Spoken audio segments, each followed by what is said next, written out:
Boa tarde, meus queridos, tudo bem? Sejam todos muito bem-vindos à nossa aula de Educação Física, quarto bimestre, professor Niltinho. Hoje vamos falar de esportes competitivos e esportes cooperativos. Nós vamos falar também sobre o tênis, o frescobol e vamos falar também do conteúdo das competições predatórias e as competições em geral, beleza? Então vamos lá para a nossa videoaula. Peguem a apostila de vocês no quarto bimestre e vamos junto aí desvendar esses mistérios dos esportes competitivos e cooperativos, beleza? Aí, galera, vamos iniciar então com vivenciando os jogos competitivos e cooperativos, conforme explicado, né, que a gente falou anteriormente nas aulas anteriores sobre esses dois temas, cooperação e competição. E agora a gente vai aprofundar um pouco mais dentro do que a apostila do Positivo passa para nós, beleza? Então vamos lá. Conforme explicado anteriormente, de maneira geral, a cooperação e a competição são vistas como os polos opostos. Isso ocorre principalmente em decorrência da falta de compreensão a respeito das relações existentes entre elas, entre os dois temas, competição e cooperação. Vamos lá, o termo competição muitas vezes tem seu significado relacionado à ausência de cooperação, caracterizada por certo individualismo. Contudo, mesmo considerando esse caráter, a cooperação entre os competidores é necessário para que o jogo se concretize. Falando um pouco sobre esse termo, a competição, muitas das vezes, ela é muito individualista, principalmente por atletas ou alunos que têm habilidade, porque todos nós somos seres únicos, todos nós somos diferentes um do outro. Então tem gente que tem muita habilidade, tem gente que não tem nada de habilidade e além disso ainda é tímido, ainda se afasta mais das pessoas em relação à competição. Na cooperação, como não tem o caráter de vencer, de vitória, né, entre aspas, mas aí dá a inclusão dessas pessoas com menos habilidade, né? Então nos esportes coletivos, geralmente a equipe vai jogar em função daquele que tem mais habilidade. Para quê? Porque a qualquer momento este indivíduo ele vai individualmente fazer coisas fora do normal. Com isso a equipe possa conseguir ser competitiva, mas com a cooperação do grupo em função do individualismo do aluno ou do atleta que tem mais habilidade, que tem improviso, né? Não que nós menos habilidosos não tenham improviso, mas estes são eles já nascem com esse dom de ter mais habilidade, de ter um pensamento mais rápido, a tomada de decisão muito mais rápido, então faz com que toda a equipe consiga sair vencedor. Nem tudo pode acontecer mesmo tendo essa cooperação do restante da equipe, pode não acontecer a vitória, né? Eu já vi jogos de futebol que um time jogando com 11 não conseguiu sair vitorioso. 11 contra 9, estou falando do futebol.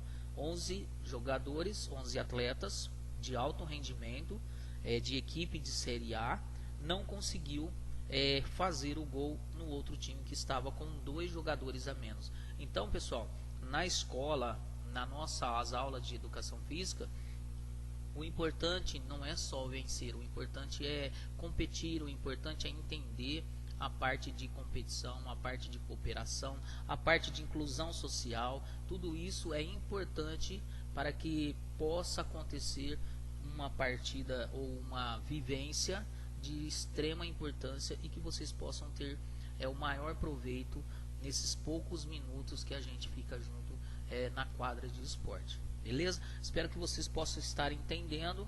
Essa vivência aí dos jogos competitivo e cooperativo está na página 13 da apostila de vocês. Beleza? Vamos para frente, então, continuando aí. Cooperação e a competição podem coexistir nas práticas corporais. Como processos sociais, tanto a competição quanto a cooperação podem estar presentes na interação em diferentes situações de relacionamentos entre as pessoas.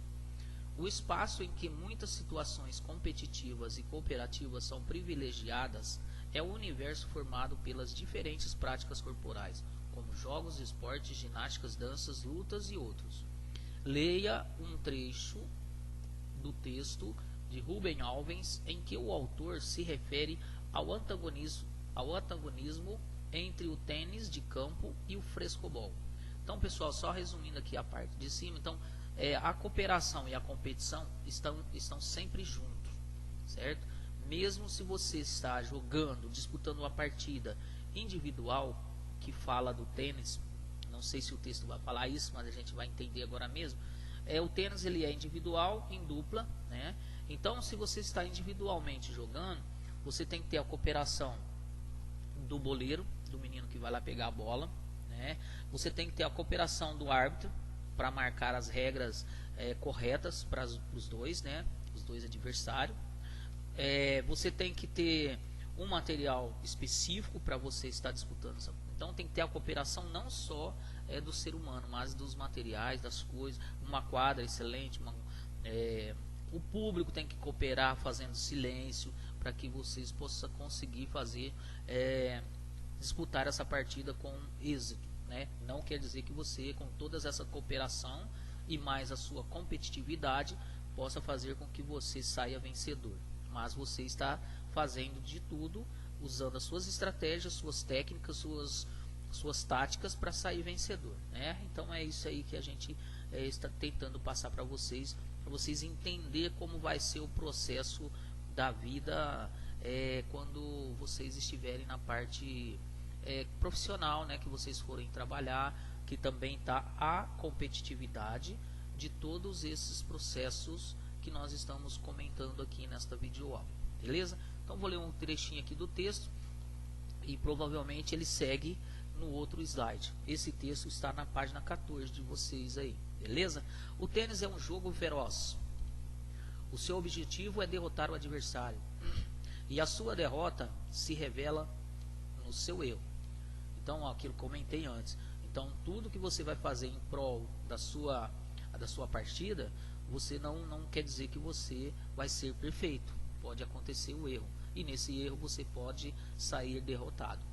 O outro foi incapaz de devolver a bola.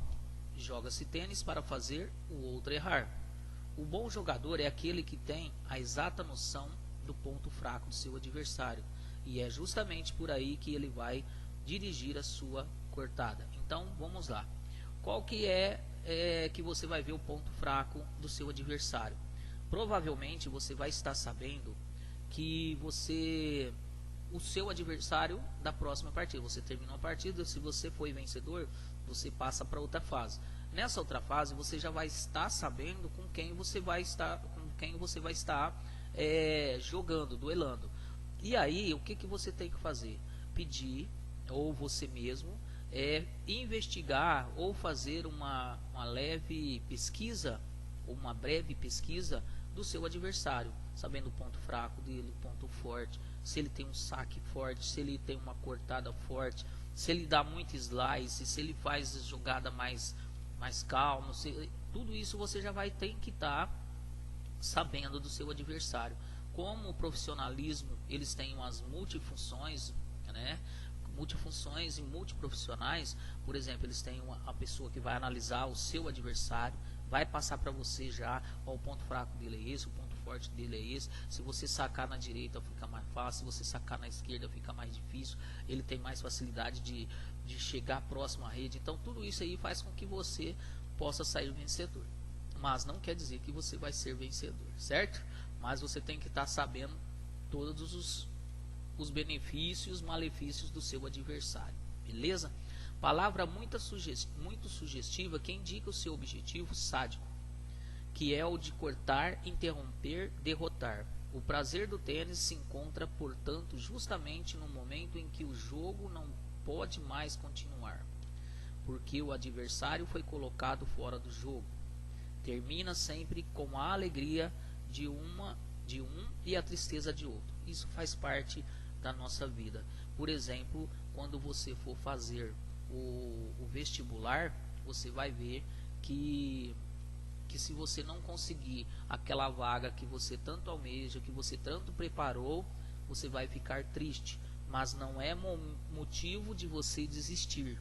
É motivo de você ir estudar mais e se dedicar um pouco mais naquilo que você errou, para que você possa sair vencedor no próximo ano e no próximo vestibular.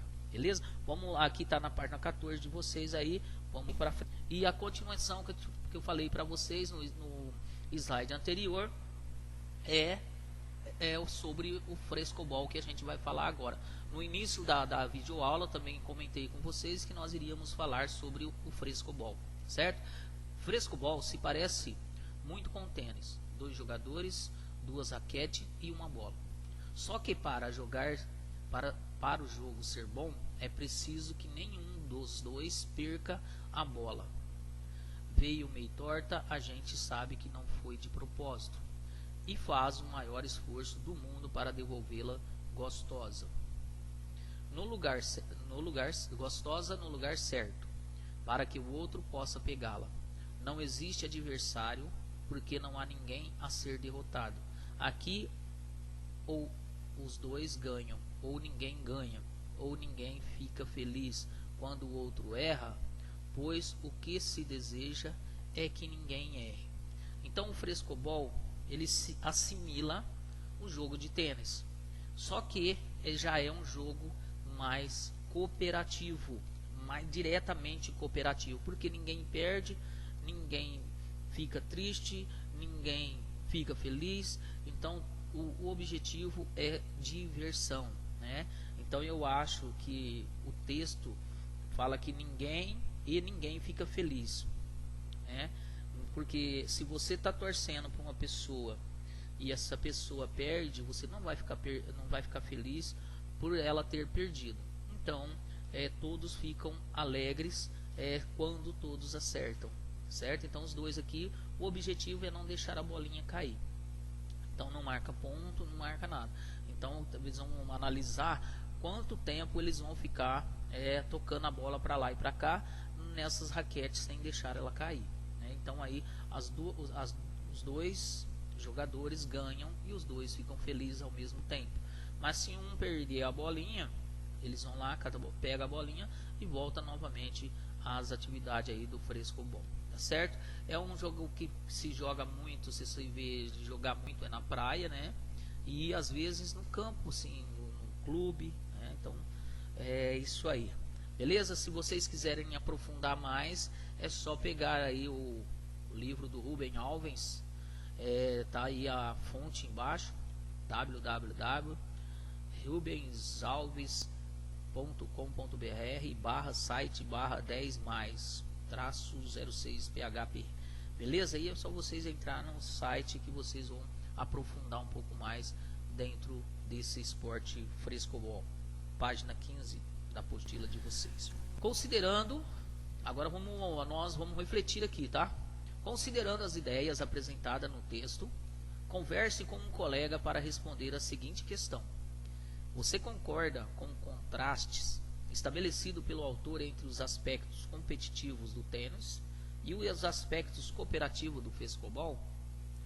Concordando com Rubem Alves, pode-se pensar que no jogo de frescobol como exclusivamente de cooperação? Em jogos com essa característica, aqueles com quem se joga não é o oponente, mas um companheiro com quem se deve buscar a maior sintonia possível para manter a bola sob controle. O elemento contra o qual se compete é o tempo ou o número de rebatidas. Pensando assim, é possível entender também que nesse jogo há uma competição, Portanto, o jogo de frescobol também pode ser jogado competitivamente, desde que se comparem os resultados obtidos com os resultados do outros. Então, por exemplo, pessoal, a questão é a seguinte: ele é totalmente cooperativo, porque o objetivo desse jogo frescobol é você não deixar a bolinha cair. Mas a partir do momento que você coloca algumas regras, aí ele passa a ser competitivo. De que forma? Por exemplo, vamos supor, dois alunos estão jogando esse frescobol de forma cooperativa. Então eles vão analisar, e a bola caindo, eles vão lá e pega e continua a brincadeira sem deixar o tempo, a bola cair. Para ser competitivo, o que acontece? Os dois atletas, os dois alunos, ou as duas pessoas que estão se divertindo com o frescobol, fala, vamos fazer diferente. E começa, vamos ver quantas rebatidas você dá, ou eu dou, sem deixar cair. Ou vamos contar qual o tempo maior que nós ficamos com uma bola sem deixar cair. Certo? Então aí passa a ser competitivo, porque começou a ter algumas regras para que aconteça esta brincadeira. Entendeu? Deu para entender, pessoal? Eu acho que sim. Mas se não deu, eu vou estar à disposição de vocês no dia da videoaula, e aí a gente vai trocando algumas figurinhas aí. Outra coisa, como a gente está na pandemia ainda, estamos no final do ano, estamos aí no quarto bimestre, nós não vamos poder fazer essa conversa com o colega, porque nós estamos à distância e online, né? Então a gente vai passou para vocês de forma de conhecimento, para que vocês possam entender o que é competitivo e cooperativo. As duas coisas sempre caminham lado a lado, para que possa ser realizado de forma prazerosa, né? E de forma competitiva também, né? Na verdade. Então é isso aí. Níveis de cooperação desculpa, pessoal. Níveis de cooperação na competição. Provavelmente vai sair alguma coisa de que a gente já comentou nos slides anteriores. Mas vamos ler aqui o texto aqui do Orlick, Terry Orlick. O ato de ganhar está quase sempre relacionado aos jogos competitivos, e o seu sentido implica superar algo ou alguém considerado adversário. Você conhece outras possibilidades de ganhar em competições que se caracterizam como mais cooperativos? Reflita sobre isso lendo o texto a seguir.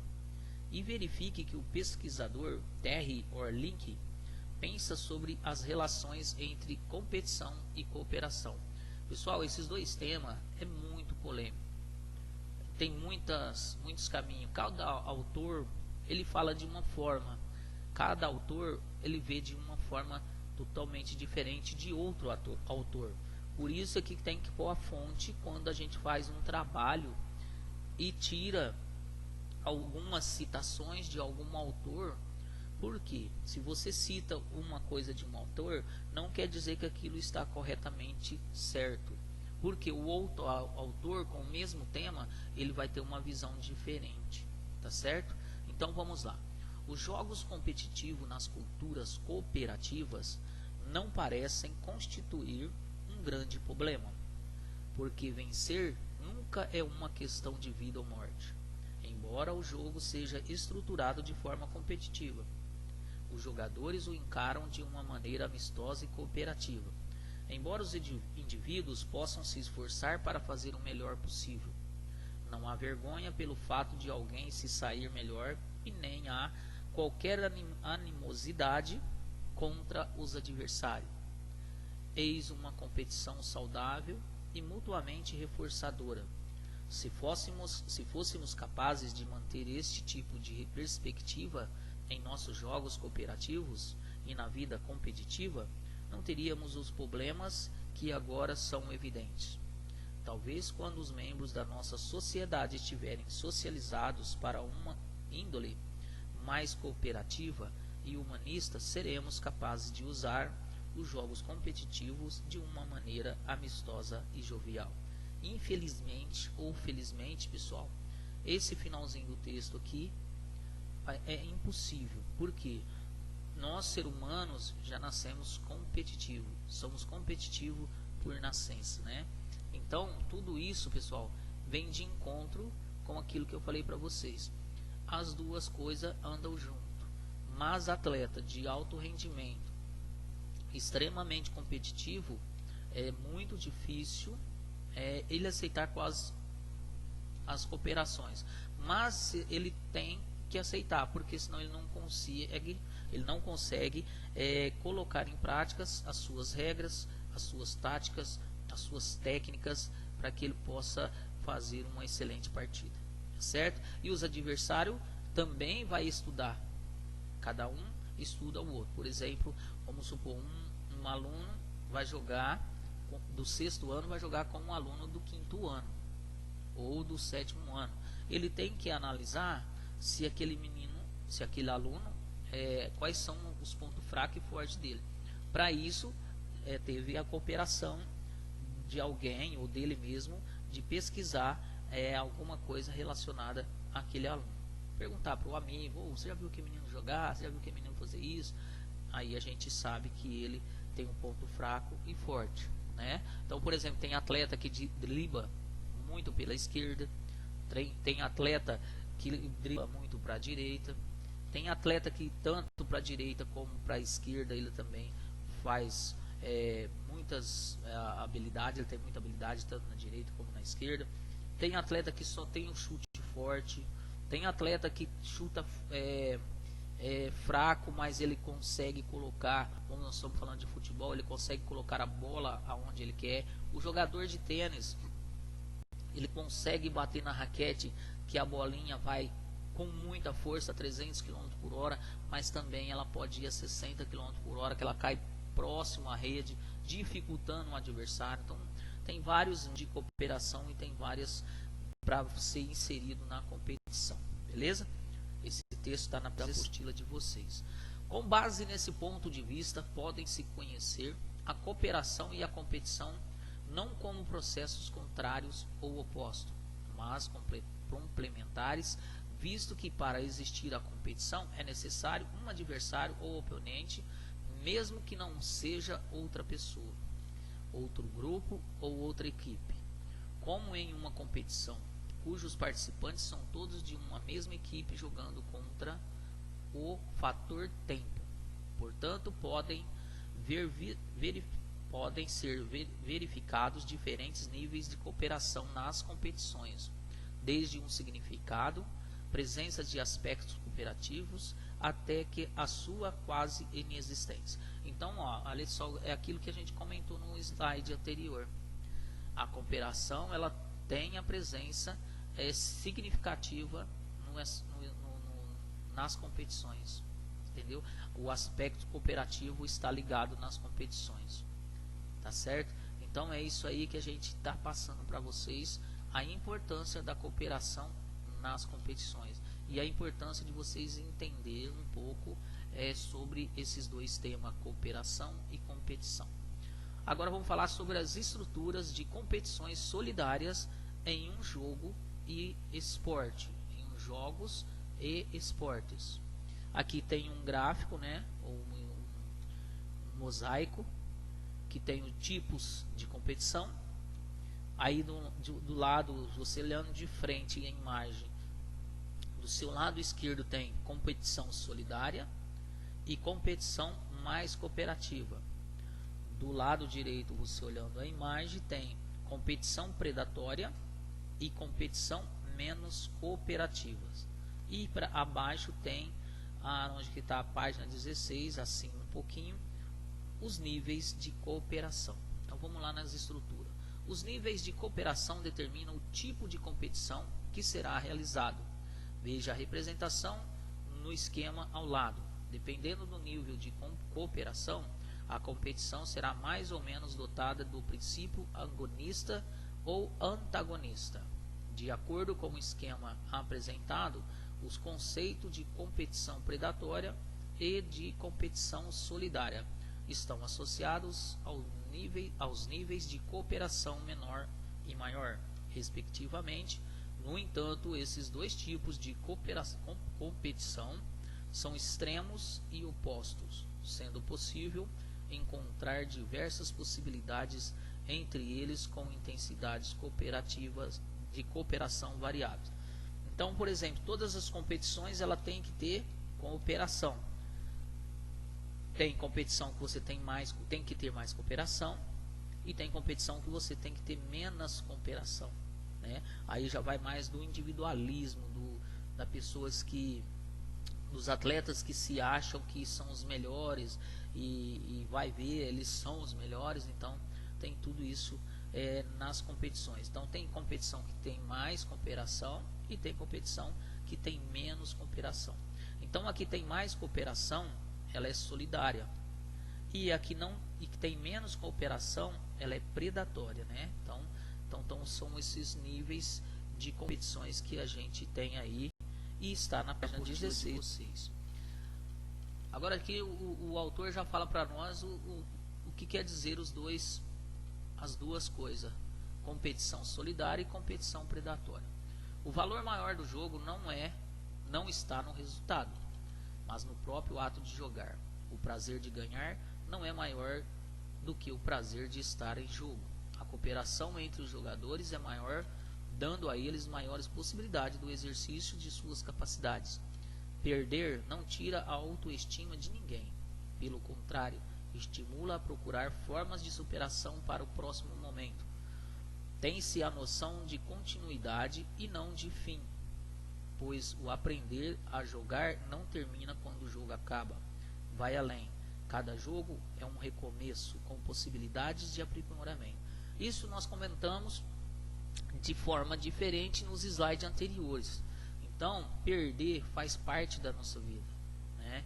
Perder faz parte do nosso dia a dia, ou de todas as coisas que vivemos, que vivem em nossa volta. Você pode perder e pode ganhar, mas não é um motivo de você desistir dessa forma por uma derrota, né? Então isso aí é abaixar sua autoestima. Tudo isso aí faz você acreditar que você treinando, você estudando, você pode fazer, você está tendo um aprimoramento muito melhor para chegar na próxima oportunidade com condições de ser vencedor. Agora, a competição predatória. O resultado do jogo é percebido como questão de vida ou morte. Vencer significa viver, ter fama e sucesso, e perder significa morrer, fracassar. Nessa representação existe a rivalidade, e o adversário é considerado um inimigo que precisa ser eliminado ou destruído. Mesmo que haja cooperação em uma mesma equipe, há uma concorrência interna para se ganhar posição de titular ou de destaque, promovendo o individualismo e as ações desarticuladas.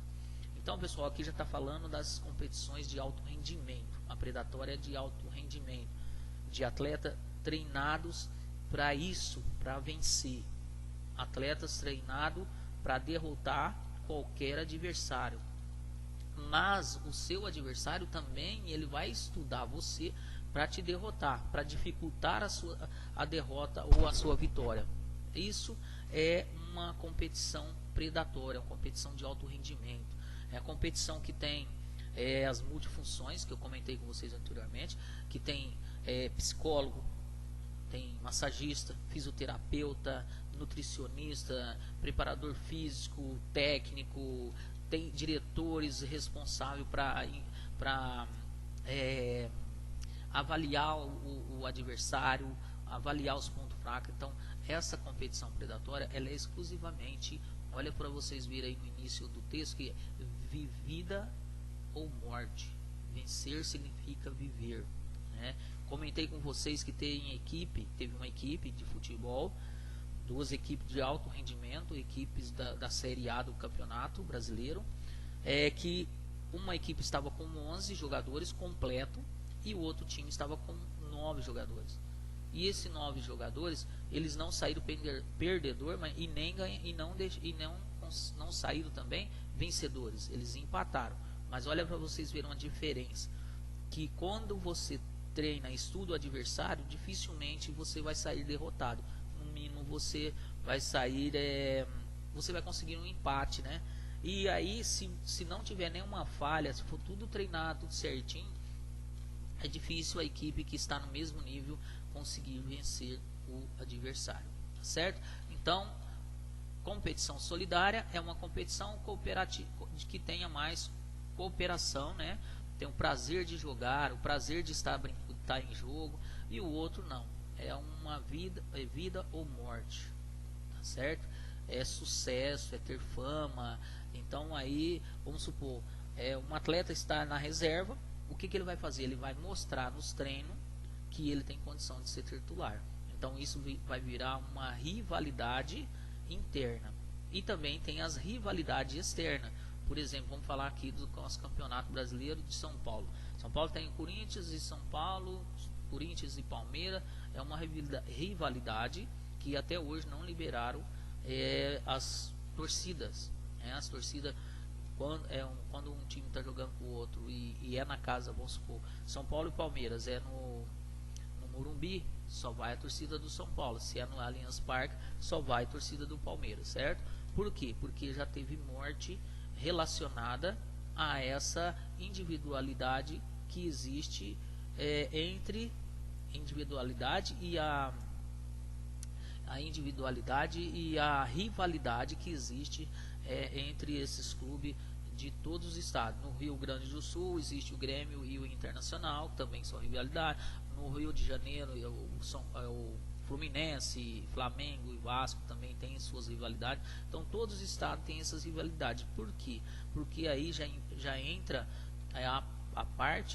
a questão de vencer, de sair vencedor a qualquer custo, mesmo sabendo que que o adversário, ele é mais superior do que o seu time. Então é assim que funciona a competição predatória. Vamos lá, qual é a melhor forma de realizar uma competição? O mais importante é criar um ambiente cooperativo para que as competições não sejam predatórias e estimule a vivência e sensibilidade solidária. Se os comportamentos solidários fossem incentivados nas competições, é possível se habituar a eles e até mesmo adotá-los em outras atividades da vida pessoal, entendendo que competição e cooperação não são processos excludentes de exclusão. Pode-se aprofundar esse estudo experimentando diferentes características estruturais. Estas definem o funcionamento dos processos competitivos e cooperativos e suas relações nas práticas corporais. Aqui nas práticas corporais, por exemplo, quando a gente vai disputar interclasse, gincana, alguma atividade escolar que tenha a competição, que você vai disputar alguma coisa com outra pessoa para ter vitória ou derrota, é uma competição predatória. Se você faz ali, por exemplo, um vôlei improvisado na quadra, você coloca 10 alunos de cada lado, já é solidária. Por que solidária? Porque já vem a importância de estimular a vivência daquele esporte sem ser competitivo, certo? É isso aí, galera. Vamos lá. De acordo com as Osman e Sang, as sensibilidades solidárias vividas fazem emergir novos desejos e atraem novos princípios éticos solidários. Tais princípios não podem se restringir a formulações abstratas e gerais. Precisam também se concretizar em normas de comportamentos éticos. Eles precisam ser corporificados em princípios organizacionais da sociedade, norteando o funcionamento das instituições. Pessoal, aqui vem explicando para a gente tudo que nós precisávamos saber sobre competição e cooperação. Está na 17 da apostila de vocês. Pessoal, então espero que vocês tenham entendido. que vocês tenham recebido esses conteúdos da melhor forma possível. Eu espero também que eu possa ter explicado para vocês da melhor forma possível, que vocês tenham entendido o processo cooperação e competição. Muito obrigado, um abraço a todos vocês, tenham uma excelente tarde, uma excelente semana, fiquem com Deus e até a próxima, se Deus quiser. Acredite no poder transformador da educação e juntos seremos muito mais fortes.